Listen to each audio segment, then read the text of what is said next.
Friends, இன்றைக்கி என்ன video பார்க்கலாமா? நம்ம கண்டினியூஷன் வீடியோ தான் பார்க்க போகிறோம். குலதெய்வம் கோயிலுக்கு போனோம் இல்லையா, நாங்கள் இந்த திங்ஸ் எல்லாமே சென்னையிலேருந்தே வாங்கிட்டு போயிட்டோம். அந்த தேங்காய் உடைச்சிட்டு அதில் நெய் ஊற்றி வெட்டி வேறு பஞ்சுத்திரி போட்டு எல்லாமே ஏற்றினோம். தேங்காய், அதுக்கப்புறம் பூவு எல்லாமே இங்கேருந்தே வாங்கிட்டு போயிட்டோம். எல்லாமே பூஜை பண்ணிவிட்டு அப்புறம் சுட சுட சாப்பாடு போட்டாங்க. அதையும் சாப்பிட்டுட்டு கிளம்பலான்னு பிளான் பண்ணும்போது எங்கள் ரிலேஷன் ஒருத்தவங்க வந்தாங்க வேனில். அவங்க சொன்னாங்க, வாங்க நாங்கள் இறக்கி விட்டுருவோன்னு. ரொம்ப சந்தோஷமாயிடுச்சு. அவங்க கூடயே நாங்கள் எங்கள் ஊருக்கும் போய் இறங்கியாச்சு. இல்லைனா நமக்கு ட்ராவலிங் இன்னுமே கொஞ்சம் ஜாஸ்தியாக டைம் எடுத்திருக்கும். 1 ஹவர்லேயே நாங்கள் எங்கள் வீட்டுக்கும் போயிட்டோம். இது அவுட்டர் வீடியோ. நான் கோவில் உள்ள எந்த ஒரு வீடியோவும் எடுக்கலை. ஏன்னா கருவறை இந்த மாதிரி இதெல்லாம் எடுக்கக்கூடாதுனால நான் எதுவுமே எடுக்கலை. வெளியே தான் எடுத்தேன்.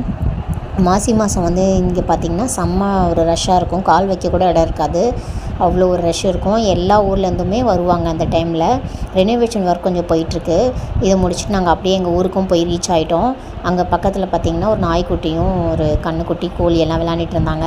அங்கே ஒரு 2 ஹவர்ஸ் ஸ்பெண்ட் பண்ணோம். எங்களோட ரிலேஷன்ஸ் எல்லாமே அந்த ஊரில் தான் இருக்காங்க. எங்கள் சொந்தக்கார அந்த ஊரே எங்கள் ரிலேஷன் தான் ஃபுல்லாக. எல்லாரையும் போய் ஒரு வாட்டி இப்படி பார்த்துட்டு நாங்கள் அதுக்கப்புறம் சென்னை கிளம்பிட்டோம்.